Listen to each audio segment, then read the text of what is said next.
জায়গাটার নাম ধুন্দুলনাড়া। নাম যেমন অদ্ভুত, জায়গা তেমন জঙ্গলে। একবার গিয়ে পৌঁছলে মনে হবে সভ্য সমাজের বাইরে চলে এসেছি। সেখানে যাবার ব্যবস্থাটা বলি। প্রথমে যেতে হবে ঠাকরাকোনা, ময়মনসিংহ মোহনগঞ্জ ব্রাঞ্চ লাইনের ছোট্ট স্টেশনে। ঠাকরাকোনা থেকে গয়নার নৌকা যায় হাতির বাজার পর্যন্ত। যেতে হবে হাতির বাজারে। ভাগ্য ভালো হলে হাতির বাজারে কেরায়া নৌকা পাওয়া যাবে। যদি পাওয়া যায় সেই নৌকায় শিয়ালজানি খাল ধরে মাইল দশেক উত্তরে যেতে হবে। বাকি পথ পায়ে হেঁটে। পেরুতে হবে মাঠ, ডোবা, জলাভূমি। জুতা খুলে হাতে নিয়ে নিতে হবে। পা কাটবে ভাঙা শামুকে। গোটা বিশেক যোগ ধরবে। বিশ্রী অবস্থা। কতটা হাঁটতে হবে তারও অনুমান নেই। এক একজন এক এক কথা বলবে। একটা সময় আসবে যখন লোকজন হাসি মুখে বলবে, ধুন্দুল নাড়া, ওই তো দেখা যায়। তখন বুঝতে হবে আরও মাইল সাতেক বাকি। বছর পাঁচেক আগে এই জঙ্গুলে জায়গায় আমাকে জনৈক সাধুর সন্ধানে যেতে হয়েছিল। সাধুর নাম কালু খা। মুসলমান নাম হলেও সাধু হিন্দু ব্রাহ্মণ। বাবা মা তাকে শৈশবেই পরিত্যাগ করেন। তিনি মানুষ হন মুসলিম পরিবারে। কালু খা নাম তার মুসলমান পালক বাবার দেওয়া। যৌবনে তিনি সংসার ত্যাগী হয়ে শ্মশানে আশ্রয় নেন। তার অসাধারণ ক্ষমতা, বিভূতির কোনো সীমা সংখ্যা নেই। তিনি কোনো রকম খাদ্য গ্রহণ করেন না। তার গা থেকে সব সময় কাঁঠাল চাপা ফুলের তীব্র গন্ধ বের হয়। পূর্ণিমার সময় সেই গন্ধ এত তীব্র হয় যে কাছে গেলে বমি এসে যায়। নাকে রুমাল চেপে কাছে যেতে হয়। সাধু সন্ন্যাসী, তাদের অলৌকিক ক্ষমতা, এইসব নিয়ে আমি কখনো মাথা ঘামাই না। আমি মনে প্রাণে বিশ্বাস করি ব্যাখ্যার অতীত কোনো ক্ষমতা প্রকৃতি মানুষকে দেয়নি। কোনো সাধু যদি আমার চোখের সামনে শূন্যে ভাসতে থাকেন, আমি চমৎকৃত হব না। ধরে নেব এর পেছনে আছে ম্যাজিকের সহজ কিছু কলাকৌশল, যা এই সাধু আয়ত্ত করেছেন। কাজেই আমার পক্ষে সাধুর খোঁজে ধুন্দুলনাড়া নামের অজ অজ অজ পাড়াগায়ে যাবার প্রশ্নই আসে না। যেতে হয়েছিল শফিকের কারণে। শফিক আমার বাল্যবন্ধু। সে বিশ্বাস করে না এমন জিনিস নেই। ভূত প্রেত থেকে সাধু সন্ন্যাসী সব কিছুতেই তার অসীম বিশ্বাস। বিংশ শতাব্দীর মানুষ হয়েও সে বিশ্বাস করে যে সাপের মাথায় মণি আছে। কৃষ্ণপক্ষের রাতে এই মণি সে উগড়ে ফেলে। চারিদিক আলো হয়ে যায়। আলোয় আকৃষ্ট হয়ে পোকামাকড় আসে, সাপ তাদের ধরে ধরে খায়। ভোজন পর্ব শেষ হলে মণিটি আবার গিলে ফেলে। সাধু কালুখার খবর শফিককে নিয়ে এলো এবং এমন ভাব করতে লাগলো যেন অবতারের সন্ধান পেয়ে গেছে, যে অবতারের সঙ্গে দেখা না হলে জীবন বৃথা। আমি শফিকের সঙ্গে রওনা হলাম দুটি কারণে। এক, শফিককে আমি অত্যন্ত পছন্দ করি। তাকে একা একা ছেড়ে দেওয়ার প্রশ্ন ওঠে না। দুই, সাধু খোঁজা উপলক্ষে গ্রামের দিকে খানিকটা হলেও ঘোরা হবে। মাঝে মাঝে এরকম ঘুরে বেড়াতে মন্দ লাগে না। নিজেকে পরিব্রাজক পরিব্রাজক মনে হয়, যেন আমি ফাহিয়েন, বাংলার পথে পথে ঘুরে বেড়াচ্ছি। খুব আগ্রহ নিয়ে রওনা হলেও আগ্রহ হাতির বাজারে পৌঁছাবার আগেই শেষ হয়ে গেল। অমানসিক পরিশ্রম হলো। হাতির বাজার থেকে যে কেরায়া নৌকা নিলাম, সে নৌকাও এখন ডোবে তখন ডোবে অবস্থা। নৌকার পাটাতনের ফুটো দিয়ে বিজ করে পানি উঠছে। সারাক্ষণ সেই পানি সেচতে হচ্ছে। শেষ পর্যন্ত শফিকের মতো পাগলেরও ধৈর্যচ্যুতি হলো। কয়েকবার বলল, বিরাট বোকামি হয়েছে, গ্রেট মিস্টেক। এর চেয়ে কঙ্গো উৎস বের করা সহজ ছিল। আমি বললাম, এখনো সময় আছে, ফিরে যাবে কিনা বল। আরে না, এত দূরে এসে ফিরে যাব মানে? ভালো জিনিসের জন্য কষ্ট করতেই হবে। জাস্ট চিন্তা করে দেখ, একজন মানুষের গা থেকে ভুর ভুর করে কাঁঠাল চাপা ফুলের গন্ধ বেরুচ্ছে। ভাবতেই গায়ের লোম খাড়া হয়ে যাচ্ছে। How exciting! সন্ধ্যার পরপর ধুন্দুলনাড়া গ্রামে উপস্থিত হলাম। কাদায় পানিতে মাখামাখি। 3বার বৃষ্টিতে ভিজেছি। ক্ষুধা এবং তৃষ্ণায় জীবন বের হবার উপক্রম। বিদেশি মানুষ দেখলেই গ্রামের লোকজন সাধারণত খুব আগ্রহ নিয়ে এগিয়ে আসে। এইখানে উল্টো নিয়ম দেখলাম। আমাদের ব্যাপারে কারো কোনো আগ্রহ নেই। কোত্থেকে এসেছি, যাব কোথায়, এইটুকু দায়িত্ব পালন করার ভঙ্গিতে জিজ্ঞেস করেই সবাই চলে যাচ্ছে। এ কি যন্ত্রণা! সাধু কালু খাঁকে দেখেও খুব হতাশ হতে হলো। বদ্ধ উন্মাদ একজন মানুষ শ্মশানে একটা পাকুড় গাছের নিচে ন্যাংটা অবস্থায় বসা। আমাদের দেখেই গালাগালি শুরু করলো। গালাগালি যে এত নোংরা হতে পারে তা আমার ধারণার বাইরে ছিল। আমাকে এবং শফিককে কালুখা সবচেয়ে ভদ্র কথা যা বলল তা হচ্ছে, বাড়িতে যা, বাড়িত গিয়া খাবলাইয়া খাবলাইয়া গু খা।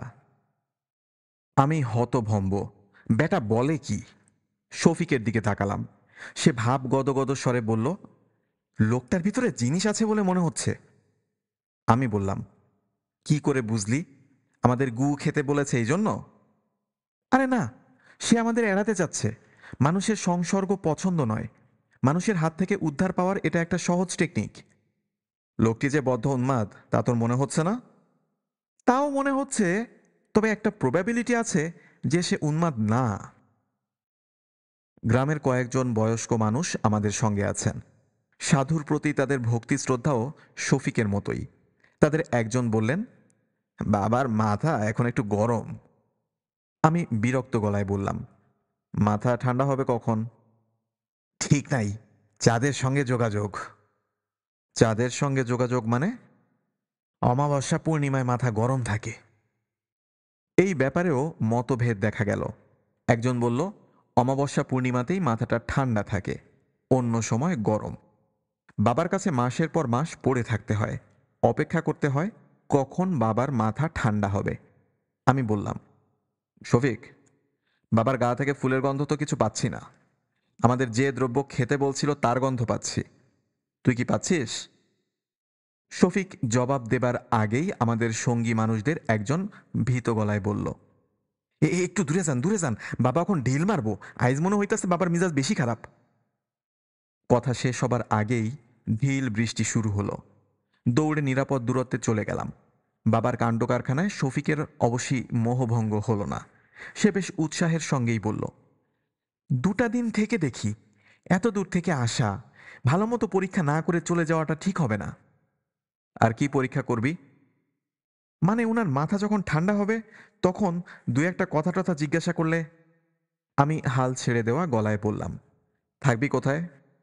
স্কুল ঘরে শুয়ে থাকবো। খানিকটা কষ্ট হবে, কি আর করা, কষ্ট বিনা কেষ্ট মেলে না। জানা গেল এই গ্রামে কোনো স্কুল নেই। পাশের গ্রামে প্রাইমারি স্কুল আছে, এখান থেকে 6 মাইলের পথ। তবে গ্রামে পাকা মসজিদ আছে। অতিথি মুসাফির এলে মসজিদে থাকে।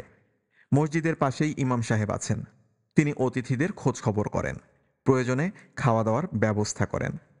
আমি খুব একটা উৎসাহ বোধ করলাম না। গ্রামের একজনকে জিজ্ঞাসা করলাম, ইমাম সাহেব লোক কেমন? সে অনেকক্ষণ চুপ করে থেকে দার্শনিকের মতো বলল, ভালোই মন্দই মিশাইয়া মানুষ, কিছু ভালো কিছু মন্দ। এই উত্তরও আমার কাছে খুব সন্দেহজনক মনে হলো। উপায় নেই, আকাশে আবার মেঘ জমতে শুরু করেছে। রওনা হলাম মসজিদের দিকে। গ্রামের লোকগুলো অভদ্রের চূড়ান্ত। কেউ সঙ্গে এলো না। কিভাবে যেতে হবে তা বলেই ভাবলো আমাদের জন্য অনেক করা হয়েছে। মসজিদ খুঁজে বের করতেও অনেক সময় লাগলো। অন্ধকার রাত, পথ ঘাট কিছুই চিনি না। সঙ্গে টর্চ লাইট ছিল। বৃষ্টিতে ভিজে সেই টর্চ লাইটও কাজ করছে না। অন্ধের মতো এগুতে হচ্ছে। যাকেই জিজ্ঞেস করি সেই খানিকটা জেরা করে, জুম্মা ঘরে যাইতে চান কেন? কার কাছে যাইবেন? আপনার পরিচয়? শেষ পর্যন্ত মসজিদ পাওয়া গেল। গ্রামের একেবারে শেষ প্রান্তে একটি খালের পাশে মসজিদ। মসজিদের বয়স খুব কম হলেও 200 বছরের কম হবে না। বিশাল স্তূপের মতো একটা ব্যাপার। সেই স্তূপের সবটাই শ্যাওলায় ঢাকা। গা বেয়ে উঠেছে বটগাছ। সব মিলিয়ে কেমন গা ছমছমানি ব্যাপার আছে। আমাদের সারা শব্দ পেয়ে হারিকেন হাতে ইমাম সাহেব চলে এলেন। ছোটখাটো মানুষ, খালি গা, কাঁধে গামছা চাদরের মতো জড়ানো। বয়স 40-এর মতো হবে। দাড়িতে তাকে খানিকটা আর্নেস্ট হেমিংওয়ের মতো দেখাচ্ছে। আমার ধারণা ছিল মসজিদে রাত্রি যাপন করব শুনে তিনি বিরক্ত হবেন। হলো উল্টোটা। তাকে আনন্দিত মনে হলো। নিজেই বালতি করে পানি এনে দিলেন, গামছা আনলেন, 2 জোড়া খড়ম নিয়ে এলেন। শফিক বলল, ভাই, আমাদের খাওয়া দাওয়া দরকার, সারাদিন উপোস। টাকা পয়সা নিয়ে যদি খাওয়ার ব্যবস্থা করেন। ইমাম সাহেব বললেন, ব্যবস্থা হবে জনাব। আমার বাড়িতেই গরিবী হালতে ডাল ভাতের ব্যবস্থা। আমি জিজ্ঞাসা করলাম, নাম কি আপনার? মুন্সি এরতাজউদ্দিন। থাকেন কোথায়? আশেপাশেই? মসজিদের পেছনে ছোট্ট একটা টিনের ঘর আছে। কে কে থাকেন?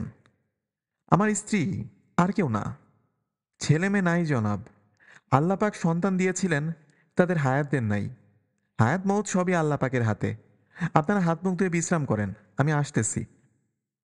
ভদ্রলোক ছোট ছোট পা ফেলে অন্ধকারে অদৃশ্য হয়ে গেলেন।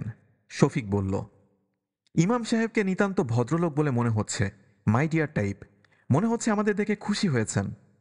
আমি বললাম, ভদ্রলোক জঙ্গুলে জায়গায় একা পড়ে আছেন, আমাদের দেখে সেই কারণেই খুশি। এই মসজিদে নামাজ পড়তে কেউ আসে বলে আমার মনে হয় না। বুঝলি কি করে? লোকজনের যাতায়াত থাকলে পায়ে চলার পথ থাকতো, পথ তো দেখলাম না। শফিক হাসতে হাসতে বলল, মিসির আলির সঙ্গে থেকে তোর অবজারভেশন পাওয়ার বেড়েছে বলে মনে হয়। কিছুটা তো বেড়েছেই।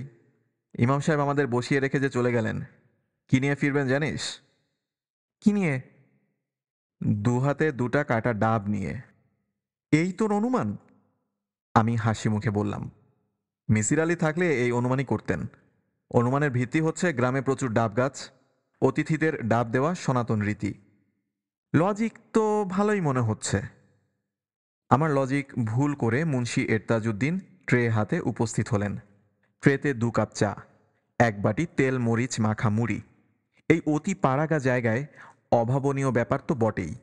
মফস্বলের চা অতিরিক্ত গরম, অতিরিক্ত মিষ্টি এবং অতিরিক্ত কড়া হয়।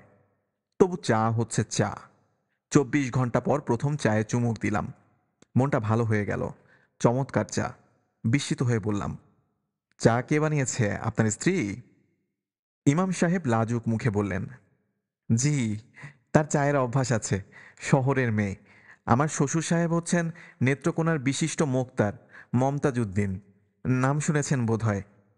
আমরা এমন ভঙ্গি করলাম যে নামটা আমাদের কাছে অপরিচিত নয়, আগে অনেকবার শুনেছি। ইমাম সাহেব বললেন, আমি চা খাই না, আমার স্ত্রীর চায়ের অভ্যাস আছে। শহর থেকে ভালো চায়ের পাতা এনে দিতে হয়। বিরাট খরচান্ত ব্যাপার। আপনি কি ইমামতি ছাড়া আর কিছু করেন? জি না, সামান্য জমি জমা আছে, আধি নেই। আমার শ্বশুর সাহেব তার মেয়ের নামে নেত্রকোনা শহরে একটা ফার্মেসি দিয়েছেন, সানরাইজ ফার্মেসি। তার আয় মাসে মাসে আসে। রিজিকের মালিক আল্লাহ পাক, তার ইচ্ছায় চলে যায়। ভালো চলে বলেই তো মনে হচ্ছে। জি জনাব, ভালোই চলে। সংসার ছোট, ছেলেপুলে নাই। এশার নামাজের সময় হয়ে গিয়েছিল। ইমাম সাহেব আজান দিয়ে নামাজ পড়তে গেলেন। কোনো দ্বিতীয় ব্যক্তিকে নামাজে আসতে দেখলাম না। ইমাম সাহেবকে জিজ্ঞেস করে জানলাম, লোক এমনিতেই হতো না। 2 বছর ধরে একেবারেই হচ্ছে না। শুধু জুম্মাবারে কিছু মুসল্লি আসেন। লোকজন না হওয়ার কারণও বিচিত্র। মসজিদ সম্পর্কে গুজব রটে গেছে, এখানে জিন থাকে। নাপাক অবস্থায় নামাজ পড়লে জিন তার সঙ্গে বাড়িতে গিয়ে উপস্থিত হয়, নানা ধরনের যন্ত্রণা করে। আমি বিস্মিত হয়ে বললাম, জিন কি সত্যি সত্যি আছে? অবশ্যই আছে। আল্লাহ পাক কোরআন মজিদে বলেছেন, একটা সূরা আছে, সূরায়ে জিন। সেই কথা জিজ্ঞাসা করছি না, জানতে চাচ্ছি জিন গিয়ে বিরক্ত করে, এটা সত্যি কিনা? জি জনাব, সত্য। তবে লোকজন জিনের ভয়ে মসজিদে আসে না এটা ঠিক না। আসলে সাপের ভয়ে আসে না। সাপের ভয়ে আসে না? কি বলছেন আপনি? একবার নামাজের মাঝখানে সাপ বের হয়ে গেল। দাঁড়ার সাপ। অবশ্য কাউকে কামড়ায় নাই। বাস্তু সাপ কামড়ায় না, মাঝে মধ্যে ভয় দেখায়। শফিক আঁতকে উঠে বলল, মাই গড! যখন তখন সাপ বের হলে এখানে থাকবো কিভাবে? ভয়ের কিছু নাই, কার্বলিক অ্যাসিড ছড়াইয়ে দিব। কার্বলিক অ্যাসিড আছে? জি, নেত্রকোনার ফার্মেসি থেকে 3 বোতল নিয়ে আসছি। আমার স্ত্রীরও খুব সাপের ভয়। এই অঞ্চলে সাপ খোপ একটু বেশি। মসজিদের সামনে উঁচু চাতাল মতো জায়গায় বসে আছি। সাপের ভয়ে খানিকটা আতঙ্কগ্রস্ত। আকাশে মেঘ ডাকছে। বড় ধরনের বর্ষণ মনে হচ্ছে আসন্ন। ইমাম সাহেব বললেন, খাওয়া দিতে একটু দেরি হবে। আমার স্ত্রী সব একা করছে, লোকজন নাই। ভাব দেখে মনে হচ্ছে বিরাট আয়োজন। জি না, আয়োজন কিছু না, দরিদ্র মানুষ। আপনারা এসেছেন শুনে আমার স্ত্রী খুব খুশি। কেউ আসে না। আমি বলতে গেলে একা থাকি। সবাই আমাকে ভয় করে। আমি বিস্মিত হয়ে বললাম, কেন? সবার একটা ধারণা হয়েছে আমি জিন পুষি, জিনদের দিয়ে কাজকর্ম করাই। বলেন কি? সত্য না জনাব, তবে মানুষ অসত্যকে সহজে বিশ্বাস করে। অসত্য বিশ্বাস করা সহজ, কারণ শয়তান অসত্য বিশ্বাসে সাহায্য করে। ইমাম সাহেব বেশ মন খারাপ করে চুপ হয়ে গেলেন। প্রসঙ্গ পাল্টাবার জন্য জিজ্ঞাসা করলাম, সাধু কালু খাঁ সম্পর্কে কি জানেন? ইমাম সাহেব বললেন, তেমন কিছু জানি না, তবে আপনাদের মতো দূর দূর থেকে ওনার কাছে লোকজন আসে এটা দেখেছি। বিশিষ্ট ভদ্রলোকরাই আসে বেশি। ময়মনসিংহের ডিসি সাহেব ওনার পত্নীকে নিয়ে এসেছিলেন। ওনার ক্ষমতা টমতা কিছু আছে? মনে হয় না। কুৎসিত গালাগালি করেন। কামেল মানুষের এইরকম গালিগালাজ করার কথা না। তাছাড়া কালুখার কারণে অনেক বেদাতি কাণ্ড কারখানা হয়, এগুলাও ঠিক না। কি কাণ্ড কারখানা হয়? উনি নগ্ন থাকেন, এই জন্য অনেকের ধারণা নগ্ন অবস্থায় তার কাছে গেলে তার মেজাজ ঠিক থাকে। অনেকেই নগ্ন অবস্থায় যান। সে কি? উনি পাগল মানুষ। সমস্যার কারণে যারা তার কাছে আসেন তারাও এক অর্থে পাগল। পাগল মানুষের কাজকর্ম তো এইরকমই হয়। সমস্যা হলে তার পরিত্রাণের জন্য আল্লাহ পাকের দরবারে কান্নাকাটি করতে হয়। মানুষ তা করে না, সাধু সন্ন্যাসী পীর ফকির খোঁজে। ইমাম সাহেবের কথায় আমি অবাক হলাম। পরিষ্কার চিন্তাভাবনা। গ্রাম্য মসজিদের ইমামের কাছ থেকে এমন যুক্তি নির্ভর কথা আশা করা যায় না। লোকটির প্রতিও আমার এক ধরনের শ্রদ্ধাবোধ তৈরি হলো। তাছাড়া ভদ্রলোকের আচার আচরণেও সহজ সারল্য আছে, যে সারল্যের দেখা সচরাচর দেখা যায় না। রাত 9টার দিকে ইমাম সাহেব বললেন, চলেন যাই, খানা বোধহয় এর মধ্যে তৈরি হয়েছে। ডাল ভাতের বেশি কিছু না, নিজ গুণে ক্ষমা করে 4টা মুখে দিবেন। ইমাম সাহেবের বাড়িটা ছোট্ট টিনের 2 কামরার বাড়ি, এক চিলতে উঠোন, বাড়ির চারদিকে দরমার বেড়া। আমাদের ঘরে নিয়ে বসানো হলো। মেঝেতে শতরঞ্জি বিছানো, থালা বাসন সাজানো। আমরা সঙ্গে সঙ্গে খেতে বসে গেলাম। খাবারের আয়োজন অল্প হলেও ভালো। সবজি, ছোট মাছের তরকারি, ডাল এবং টক জাতীয় একটা খাবার। ইমাম সাহেব আমাদের সঙ্গে বসলেন না, খাবার পরিবেশন করতে লাগলেন। খাবারের শেষ পর্যায়ে আমাদের অবাক করে দিয়ে ইমাম সাহেবের স্ত্রী ঘরে ঢুকলেন এবং শিশুর মতো কৌতূহলী চোখে আমাদের দিকে তাকিয়ে রইলেন। ব্যাপারটা এত আচমকা ঘটল যে আমি বেশ হকচকিয়ে গেলাম। অজ পাড়াগায়ে এটা অভাবনীয়। কঠিন পর্দা প্রথাই আশা করেছিলাম। আমি খানিকটা সংকুচিত হয়েই রইলাম। ইমাম সাহেবকেও দেখলাম খুব অপ্রস্তুত বোধ করছেন। শফিক মেয়েটির দিকে তাকিয়ে বলল, আপনি কেমন আছেন? ইমাম সাহেবের স্ত্রী সঙ্গে সঙ্গে বললেন, ভালো নাই। আমার সঙ্গে একটা জিন থাকে। জিনটার নাম কফিল। কফিল আমারে খুব ত্যক্ত করে। শফিক হতভম্ব হয়ে বলল, আপনি কি বললেন বুঝলাম না। মেয়েটি যন্ত্রের মতো বলল, আমার সঙ্গে একটা জিন থাকে। জিনটার নাম কফিল। কফিল আমারে বড় যন্ত্রণা করে। শফিক অবাক হয়ে তাকালো আমার দিকে। আমি নিজেও বিস্মিত। ব্যাপার কি কিছু বুঝতে পারছি না। ইমাম সাহেব স্ত্রীর দিকে তাকিয়ে বললেন, লতিফা, তুমি একটু ভিতরে যাও। ভদ্রমহিলা তীক্ষ্ণ গলায় বললেন, কেন? ভিতরে কেন? থাকলে কি অসুবিধা? উনাদের সঙ্গে কিছু কথা বলবো, তুমি না থাকলে ভালো হয়। সব কথা মেয়ে ছেলেদের শোনা উচিত না। লতিফা তীব্র চোখে স্বামীর দিকে তাকিয়ে রইল। খাওয়া বন্ধ করে আমরা হাত গুটিয়ে বসে রইলাম। এ কি সমস্যা! লতিফা মেয়েটি রূপবতী। শুধু রূপবতী নয়, চোখে পড়ার মতো রূপবতী। হালকা পাতলা শরীর, ধবধবে ফর্সা গায়ের রং, লম্বাটে স্নিগ্ধ মুখ। বয়সও খুব কম মনে হচ্ছে, দেখাচ্ছে 18-19 বছরের তরুণীর মতো। এত কম বয়স তার নিশ্চয়ই নয়। যার স্বামীর বয়স 40-এর কাছাকাছি, তার বয়স 18-19 হতে পারে না। আরও একটি লক্ষ্য করার মতো ব্যাপার হলো, মেয়েটি সাজগোজ করেছে। চুল বেঁধেছে, চোখে কাজল দিয়েছে, কপালে লাল রঙের টিপ। গ্রামের মেয়েরা কপালে টিপ দেয় বলেও জানতাম না। ইমাম সাহেব আবার বললেন, লতিফা, ভেতরে যাও। মেয়েটি উঠে চলে গেল। ইমাম সাহেব গলার স্বর নিচু করে বললেন, লতিফার মাথা পুরোপুরি ঠিক না। এর 2টা সন্তান নষ্ট হয়েছে। তারপর থেকে ও এরকম। তার ব্যবহারে আপনারা কিছু মনে করবেন না। আমি তার হয়ে আপনাদের কাছে ক্ষমা চাই। কিছু মনে করবেন না, আল্লাহর দোহাই। আমি বললাম, কিছুই মনে করিনি। তাছাড়া মনে করার মতো কিছু তো উনি করেননি। ইমাম সাহেব ক্লান্ত গলায় বললেন, জিনের কারণে এরকম করে। জিনটা তার সঙ্গে সঙ্গে আছে। মাঝে মাঝে মাসখানেকের জন্য চলে যায়, তখন ভালো থাকে। গত 1 মাস ধরে তার সাথে আছে। আপনি এসব বিশ্বাস করেন? বিশ্বাস করব না কেন? বিশ্বাস না করার তো কিছু নাই। বাতাস আমরা চোখে দেখি না, কিন্তু বাতাস বিশ্বাস করি, কারণ বাতাসের নানান আলামত দেখি। সেই রকম জিন কফিলেরও নানান আলামত দেখি। কি দেখেন?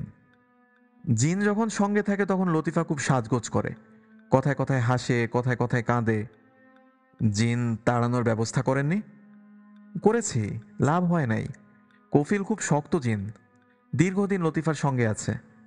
প্রথম সন্তান যখন গর্ভে আসলো তখন থেকেই কফিল আছে। জিন চায় কি? ইমাম সাহেব মাথা নিচু করে বসে রইলেন। তাকে দেখে মনে হচ্ছে তিনি কোনো কারণে খুব কষ্ট পাচ্ছেন। আমার মনে ক্ষীণ সন্দেহ হলো, জিন বোধ হয় লতিফা মেয়েটিকেই স্ত্রী হিসেবে চায়। বিংশ শতাব্দীতে এই ধরনের চিন্তা মাথায় আসছে দেখে আমি নিজের ওপরও বিরক্ত হলাম। ইমাম সাহেব বললেন, এই জিনটা আমার 2টা বাচ্চা মেরে ফেলেছে, আবার যদি বাচ্চা হয় তারেও মারবে। বড় মনোকষ্টে আছি জনাব। দিনরাত আল্লাহরে ডাকি, আমি গুনাহগার মানুষ, আল্লাহ পাক আমার কথা শোনেন না। আপনার স্ত্রীকে কোনো ডাক্তার দেখিয়েছেন? ডাক্তার কি করবে? ডাক্তারের কোনো বিষয় না, জিনের ওষুধ ডাক্তারের কাছে নাই। তবু একবার দেখালে হতো না? আমার শ্বশুর সাহেব দেখিয়েছিলেন। একবার লতিফাকে বাপের বাড়িতে রেখে এসেছিলাম। শ্বশুর সাহেব তারে ঢাকা নিয়ে গেলেন, চিকিৎসা টিকিৎসা করালেন, লাভ হলো না। বারান্দা থেকে গুনগুন শব্দ আসছে। উৎকর্ণ হয়ে রইলাম। খুবই মিষ্টি গলায় টেনে টেনে গান হচ্ছে, যার কথাগুলোর বেশিরভাগই অস্পষ্ট। মাঝে মাঝে 2-1টা লাইন বোঝা যায় যার কোনো অর্থ নেই, যেমন এতে না দেহে না দেহে না এতে না, এরকম। ইমাম সাহেব উঁচু গলায় বললেন, লতিফা চুপ করো, চুপ করো বললাম। গান থামিয়ে লতিফা বলল, তুই চুপ কর, তুই থাম, শুয়োরের বাচ্চা।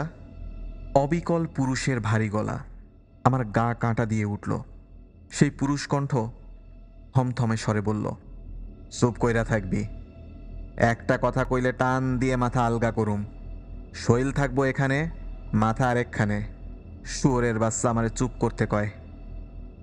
আমরা হাত ধুয়ে উঠে পড়লাম। এত কাণ্ডের পর খাওয়া দাওয়া চালিয়ে যাওয়া সম্ভব না। এ জাতীয় যন্ত্রণায় পড়ব কখনো ভাবিনি। শফিক নিচু গলায় বলল, বিরাট সমস্যা হয়ে গেল দেখি, ভয় ভয় লাগছে। কি করা যায় বলো তো? মসজিদের ভেতর এর আগে কখনো রাত্রি যাপন করিনি। অস্বস্তি নিয়ে ঘুমাতে গেলাম। কেমন যেন দমবন্ধ দমবন্ধ লাগছে। মসজিদের একটা মাত্র দরজা, সেটি পেছন দিকে, ভেতরে গুমট ভাব। ইমাম সাহেব যত্নের চূড়ান্ত করেছেন। স্ত্রীর অস্বাভাবিক আচরণজনিত লজ্জা হয়তোবা ঢাকার চেষ্টা করছেন। আমাদের দুজনের জন্য 2টো শীতল পাটি, পাটির চারপাশে কার্বলিক অ্যাসিড ছড়ানো হয়েছে। তার চেয়েও বড় কথা, 2টা মশারি খাটানো হয়েছে। ইমাম সাহেব বললেন, ভয়ের কিছু নাই, হারিকেন জ্বালানো থাকবে, আলোতে সাপ আসে না, দরজা বন্ধ, সাপ ঢোকারও পথ নাই। আমি যে খুব ভরসা পাচ্ছি তা না।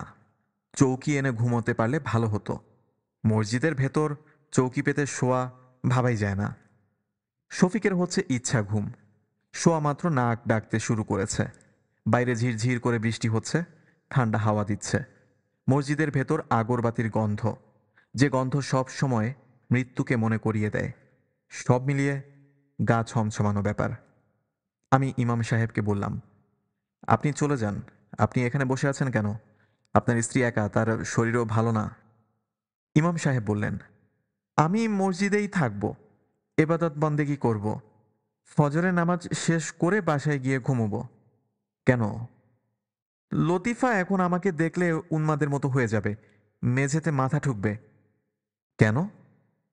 ওর দোষ নাই কিছু, সঙ্গে জিন আছে, কফিল। এই জিনই সব কিছু করায়, বেচারির কোনো দোষ নাই। আমি চুপ করে রইলাম। ইমাম সাহেব ক্লান্ত গলায় বললেন, এমনিতে তেমন উপদ্রব করে না, সন্তান সম্ভবা হলেই কফিল ভয়ঙ্কর যন্ত্রণা করে। বাচ্চাটা মেরে না ফেলা পর্যন্ত থামে না। 2টা বাচ্চা মেরেছে, এইটাও মারবে। আপনার স্ত্রী কি সন্তান সম্ভবা? জি। আপনি কি নিশ্চিত যে পুরো ব্যাপারটা জিন করছে, অন্য কিছু না? জি, নিশ্চিত। জিনের সঙ্গে আমার মাঝে মধ্যে কথা হয়। অবিশ্বাস্য সব কথাবার্তা বলছেন আপনি। অবিশ্বাসের কিছু নাই। একদিনের ঘটনা বলি তাহলে বুঝবেন। ভাদ্র মাস, খুব গরম। একটা ভেজা গামছা শরীরে জড়ায়ে এশার নামাজে দাঁড় হয়েছি। মসজিদে আমি একা। আমি ছাড়া আর কেউ নেই। হঠাৎ দপ করে হারিকেনটা নিভে গেল। চমকে উঠলাম। তারপর শুনি মসজিদের পেছনের দরজার কাছে ধূপ ধূপ শব্দ। খুব ভয় লাগলো। নামাজ ছেড়ে উঠতে পারি না। নামাজে মনও দিতে পারি না। কিছুক্ষণ পর পর পিছনের দরজায় ধূপ ধূপ শব্দ, যেন কেউ কিছু একটা এনে ফেলছে। সেজদায় যাবার সময় কফিলের গলা শুনলাম। টেনে টেনে বলল, তোরে আজ পুরাইয়া মারব। তারপর ধপ করে আগুন জ্বলে উঠল। দাউ দাউ আগুন। নামাজ ছেড়ে উঠে দাঁড়ালাম। দেখি দরজার কাছে গাদা করা শুকনা লাকড়ি। আগুন জ্বলছে। আমি চিৎকার দিয়ে উঠলাম, বাঁচাও বাঁচাও।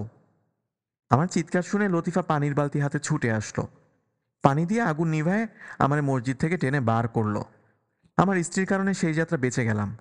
লতিফা সময় মতো না আসলে মারা পড়তাম। জিন মসজিদের ভিতর ঢুকলো না কেন? খারাপ ধরনের জিন। আল্লাহর ঘরে এরা ঢুকতে পারে না। আমি এই জন্যই বেশিরভাগ সময় মসজিদে থাকি।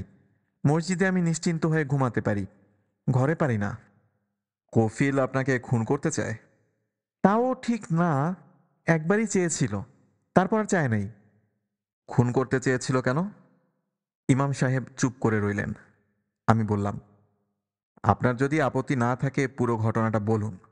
আপত্তি থাকলে বলার দরকার নেই। না, আপত্তির কি আছে? আপত্তির কিছু নাই। আমি লতিফের অবস্থা একটু দেখে আসি। যান, দেখে আসুন। ইমাম সাহেব চলে গেলেন। আমি ভয়ে অস্থির হয়ে অপেক্ষা করতে লাগলাম। ভূত প্রেত জিন পরি কখনো বিশ্বাস করিনি, এখনো করছি না। তবু আতঙ্কে আধমরা হয়ে গেছি। শফিক জেগে থাকলে খানিকটা ভরসা পাওয়া যেত। সে ঘুমোচ্ছে মরার মতো। একেই বলে পরিবেশ। ইমাম সাহেব 10 মিনিটের মধ্যে ফিরে এলেন। বিরস গলায় বললেন, ভালোই আছে, তবে ভীষণ চিৎকার করছে। তালা বন্ধ করে রেখেছেন? জি না, তালা বন্ধ করে তাকে রাখা সম্ভব না। কফিল ওর সঙ্গে থাকে, কাজেই ওর গায়ের জোর থাকে অসম্ভব। না দেখলে বিশ্বাস করতে পারবেন না। ইমাম সাহেব মন খারাপ করে বসে রইলেন। আমি বললাম, গল্পটা শুরু করুন ভাই। তিনি নিচু গলায় বললেন, আমার স্ত্রীর ডাকনাম বুড়ি। কথা পুরোপুরি শেষ করতে পারলেন না। মসজিদে প্রচণ্ড শব্দে ঢিল পড়তে লাগলো। ধূপ ধূপ শব্দ। সেই সঙ্গে মনে হচ্ছে কয়েকজন মানুষ যেন চারদিকে ছোটাছুটি করছে। আমি আতঙ্কিত গলায় বললাম, কি ব্যাপার? ইমাম সাহেব বললেন, কিছু না। কফিল চায় না আমি কিছু বলি। থাক ভাই, বাদ দিন। গল্প বলার দরকার নাই। অল্প কিছুক্ষণের মধ্যেই ঢিলছোড়া বন্ধ হবে। ভয়ের কিছুই নাই। সত্যি সত্যি বন্ধ হলো। বৃষ্টির বেগ বাড়তে লাগলো। ইমাম সাহেব গল্প শুরু করলেন। আমি তার গল্পটাই বলছি, তারই ভাষাতে, তবে আঞ্চলিকতাটা সামান্য বাদ দিয়ে। গল্পের মাঝখানেও একবার তুমুল ঢিল ছোড়া হলো। ইমাম সাহেব এক মনে আয়াতুল কুরসি পড়লেন। আমার জীবনে সে এক ভয়াবহ রাত। নেত্রকোনা শহরের বিশিষ্ট মোক্তার মমতাজউদ্দিন সাহেবের বাড়িতে তখন আমি থাকি। উনার সঙ্গে আমার কোনো আত্মীয়তার সম্পর্ক নাই। লোকমুখে শুনেছিলাম বিশিষ্ট ভদ্রলোক। কেউ কোনো বিপদে পড়ে তার কাছে গেলে তিনি যথাসাধ্য করেন। আমার তখন মহাবিপদ।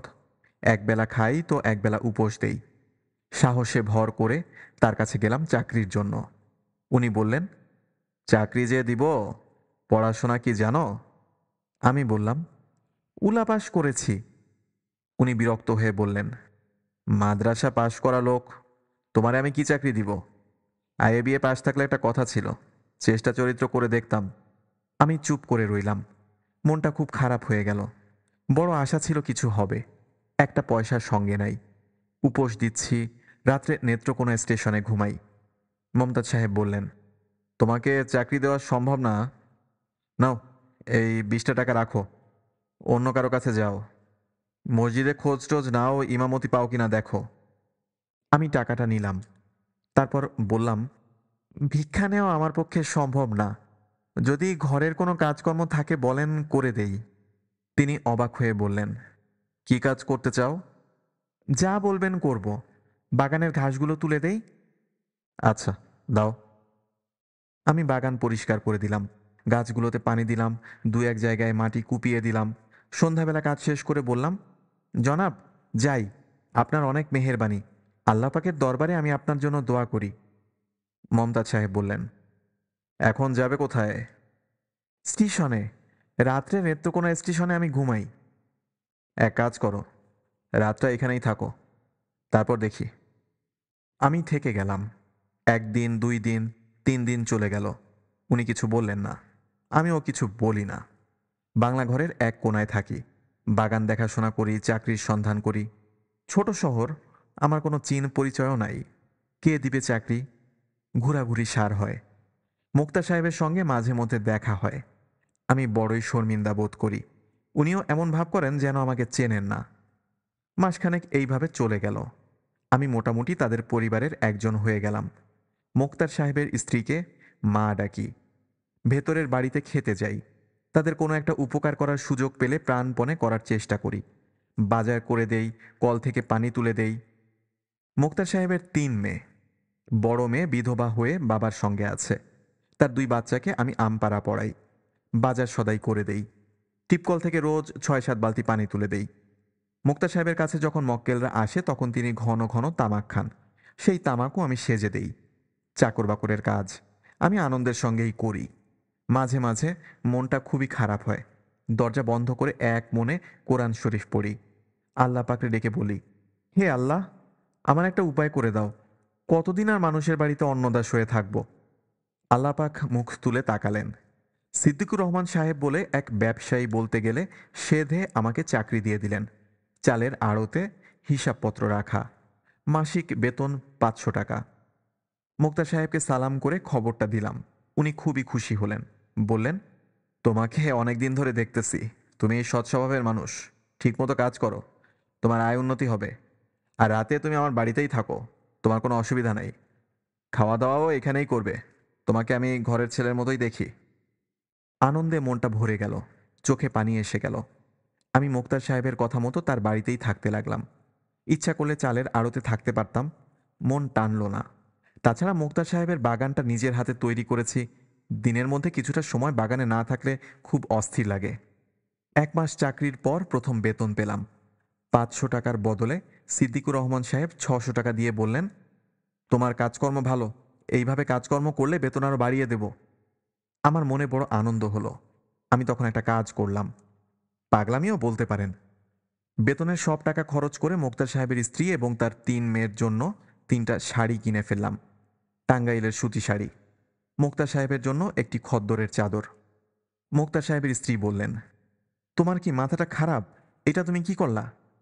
বেতনের প্রথম টাকা তুমি তোমার আত্মীয় স্বজনের জন্য জিনিসপত্র কিনবা, বাড়িতে টাকা পাঠাইবা। আমি বললাম, মা, আমার আত্মীয় স্বজন কেউ নাই, আপনারাই আমার আত্মীয় স্বজন। তিনি খুবই অবাক হয়ে বললেন, কই, কোনো দিন তো কিছু বলো নাই। আপনি জিজ্ঞাসা করেন নাই, এই জন্য বলি নাই। আমার বাবা মা খুব ছোটবেলায় মারা গেছেন। আমি মানুষ হয়েছি এতিমখানায়। এতিমখানা থেকেই উলাপাস করেছি। উনি আমার কথায় মনে খুব কষ্ট পেলেন। উনার মনটা ছিল পানির মতো, সব সময় টলটল করে। উনি বললেন, কিছু মনে নিও না, আমার আগেই জিজ্ঞাসা করা উচিত ছিল। তুমি আমারে মা ডাকো আর আমি তোমার সম্পর্কে কিছুই জানি না। এটা খুবই অন্যায় কথা, আমার খুব অন্যায় হয়েছে। তিনি তার 3 মেয়েকে ডেকে বললেন, তোমরা এরে আইস্তাইকা নিজের ভাইয়ের মতো দেখবা। মনে করবা তোমরার এক ভাই, তার সামনে পর্দা করার দরকার নাই। এর মধ্যে একটা বিশেষ জরুরি কথা বলতে ভুলে গেছি। মোক্তার সাহেবের ছোট মেয়ে লতিফার কথা। এই মেয়েটা পরীর মতো সুন্দর, একটু পাগল ধরনের। নিজের মনে কথা বলে, নিজের মনে হাসে। যখন তখন বাংলা ঘরে চলে আসে। আমার সঙ্গে 2-1টা টুকটাক কথাও বলে, অদ্ভুত সব কথা। একদিন এসে বলল, এই যে মাওলানা সাহেব, একটা কথা জিজ্ঞেস করতে আসছি। আচ্ছা, বলেন তো, শয়তান পুরুষ না মেয়ে ছেলে? আমি বললাম, শয়তান পুরুষ। লতিফা বলল, আল্লাহ মেয়ে শয়তান তৈরি করে নাই কেন? তা তো জানি না, আল্লাহ পাকের ইচ্ছার খবর কেমনে জানব? আমি অতি তুচ্ছ মানুষ। কিন্তু শয়তান যে পুরুষ, তা আপনি জানেন? জানি। আপনি ভুল জানেন। শয়তান পুরুষও না, স্ত্রীও না, শয়তান আলাদা এক জাত। আমি মেয়েটার বুদ্ধি দেখে খুব অবাক হই। এরকম সে প্রায়ই করে। একদিনের কথা, ছুটির দিন, দুপুরবেলা বাংলা ঘরে আমি ঘুমাচ্ছি। হঠাৎ ঘুম ভেঙে গেল। অবাক হয়ে দেখি লতিফা আমার ঘরে। আমি ধর্মর করে উঠে বসলাম। লতিফা বলল, আপনারই একটা ধাঁধা জিজ্ঞেস করতে আসছি। আচ্ছা বলেন তো, হেন কোন গাছ আছে এ ধরায়, স্থলে জলে কভু তাহি নাহি জন্মায়? আমি ধাঁধার জবাব না দিয়ে বললাম, তুমি কখন আসছো? লতিফা বলল, অনেকক্ষণ হয়েছে আসছি। আপনি ঘুমাইতেছিলেন, আপনার জায়গাই নাই। এখন বলেন, ধাঁধার উত্তর দেন। হেন কোন গাছ আছে এ ধরায়, স্থলে জলে কভু তাহি নাহি জন্মায়? আমি বললাম, এইটার উত্তর জানা নাই। উত্তর খুব সোজা, উত্তর হইল পরগাছা। আচ্ছা, আর একটা ধরি, বলেন দেখি। পাকলে খেতে চায় না, কাঁচা খেতে চায়, এ কেমন ফল বলো তো আমায়? মেয়েটার কাণ্ড কারখানায় আমার ভয় ভয় লাগতে লাগলো। কেন সে এরকম করে? কেন বারবার আমার ঘরে আসে? লোকের চোখে পড়লে নানান কথা রটবে। মেয়ে যত সুন্দর, তারে নিয়ে রটনাও তত বেশি।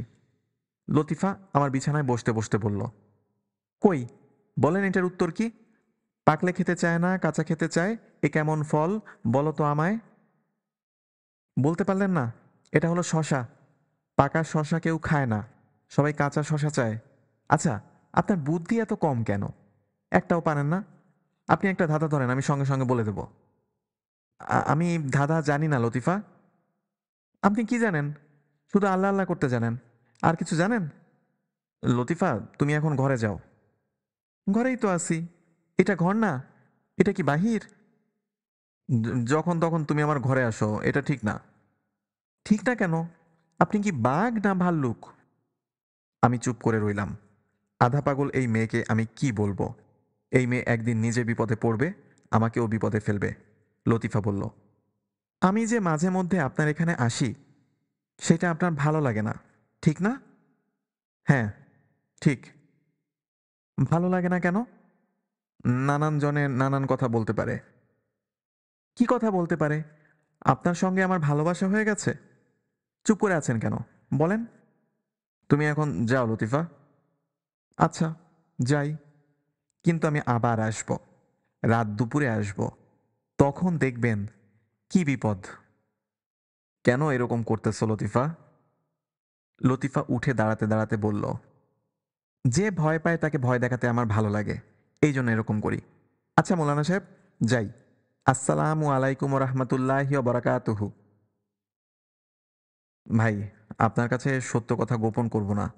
সত্য গোপন করা বিরাট অন্যায়। আল্লাপাক সত্য গোপনকারীকে পছন্দ করেন না। চাকরি পাওয়ার পরেও আমি মুক্তার সাহেবের বাড়িতে থেকে গেলাম শুধু লতিফার জন্য। তারে দেখার জন্য মনটা ছটফট করত। মনে মনে অপেক্ষা করতাম কোন সময় তারে এক নজর হলেও দেখব। তার পায়ের শব্দ শুনলেও বুকে ধড়ফড় করত। রাত্রে ভালো ঘুম হতো না, শুধু লতিফার কথা ভাবতাম। বলতে খুব শরম লাগছে ভাই সাব, তবু বলি, লতিফার চুলের একটা কাঁটা আমি সব সময় আমার সঙ্গে রাখতাম। আমার কাছে মনে হতো এটা চুলের কাঁটা না, সাত রাজার ধন। আমি আল্লাহ পাকের দরবারে কান্নাকাটি করতাম, বলতাম, হে পরওয়ারদিগার, হে গাফুরুর রাহিম, তুমি আমাকে একই বিপদে ফেললা, তুমি আমার এই উদ্ধার করো। আল্লাহ পাক আমাকে উদ্ধার করলেন। লতিফার বিবাহের প্রস্তাব আসলো।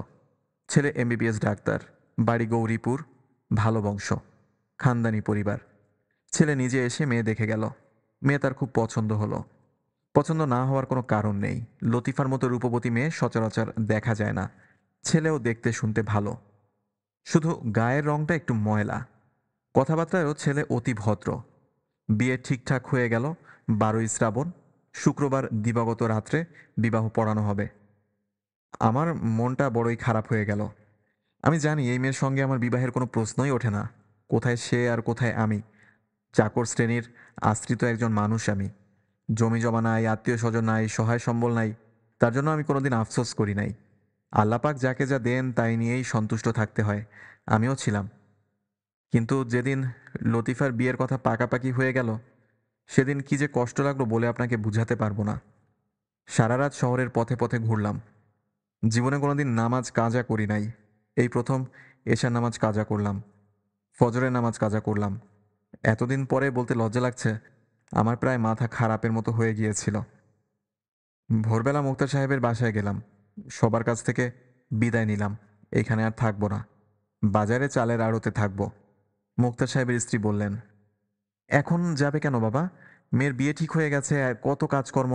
কাজকর্ম শেষ করে তারপর যাও। আমি মিথ্যা কথা বলি না। প্রথম মিথ্যা বললাম। আমি বললাম, মা, সিদ্দিকুর রহমান সাহেব আমাকে আজই দোকানে গিয়ে উঠতে বলেছেন। উনি আমার মনিব, অন্নদাতা। উনার কথা না রাখলে অন্যায় হবে। বিয়ের সময় আমি চলে আসব। কাজকর্মের কোনো অসুবিধা হবে না, মা। সবার কাছ থেকেই বিদায় নিলাম। লতিফার কাছ থেকে বিদায় নিতে পারলাম না। সে যখন সামনে এসে দাঁড়ালো, তখন চোখ তুলে তার দিকে তাকাতে পর্যন্ত পারলাম না। লতিফা বলল, চলে যাচ্ছেন? আমি বললাম, হ্যাঁ। কেন? আমরা কি কোনো দোষ করেছি? ছি ছি, দোষ করবে কেন? আচ্ছা, যাওয়ার আগে এই ধাঁধাটা ভাঙায় দিয়ে যান। বলেন দেখি। ছাই ছাড়া শোয় না, লাথি ছাড়া উঠে না, এই জিনিস কি? জানি না লতিফা। এত সহজ জিনিস পারলেন না? এটা হলো কুকুর। আচ্ছা যান, দোষঘাট হলে ক্ষমা করে দিয়েন। আমি আড়তে চলে আসলাম। রাত ৮টার দিকে মুক্তার সাহেব লোক পাঠিয়ে আমাকে ডাকিয়ে নিয়ে গেলেন। তিনি শোবার ঘরে চেয়ারে বসেছিলেন।